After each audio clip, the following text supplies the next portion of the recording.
Pronat në vijën bregdetar të Shqipërisë po njohin një zhvillim jo vetëm në arkitekturë, por edhe në tregun e pasurive të paluajtshme.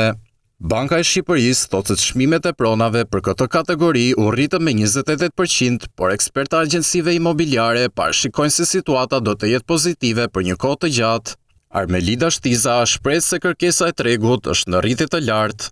Për linjën bregdetare të Shqipërisë do shkoj gati 45-60%. Deri në 2031, domethënë është absolutisht që do ketë rritje minimumi vjetori që do jetë 30% e vlerës të rritjes. Apartamentet blihen si për pushime, por dhe si investim afatgjat me qira apo booking dhe Airbnb.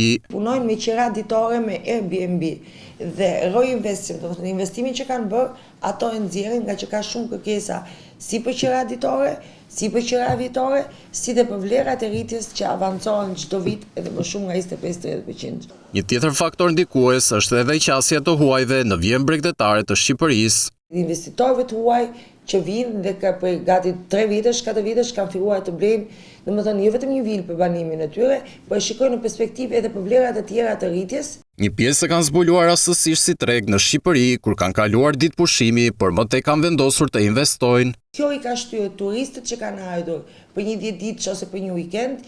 Fakti që ne jemi akoma të lirë në krahasim me vendet e Ballkanit dhe të Evropës i ka bërë pa dashje investitor. Në një raport të fundit të Bankës Kombëtare shtohet se 25% e blerësve të apartamenteve janë shtetas të huaj dhe kryesisht nga Europa.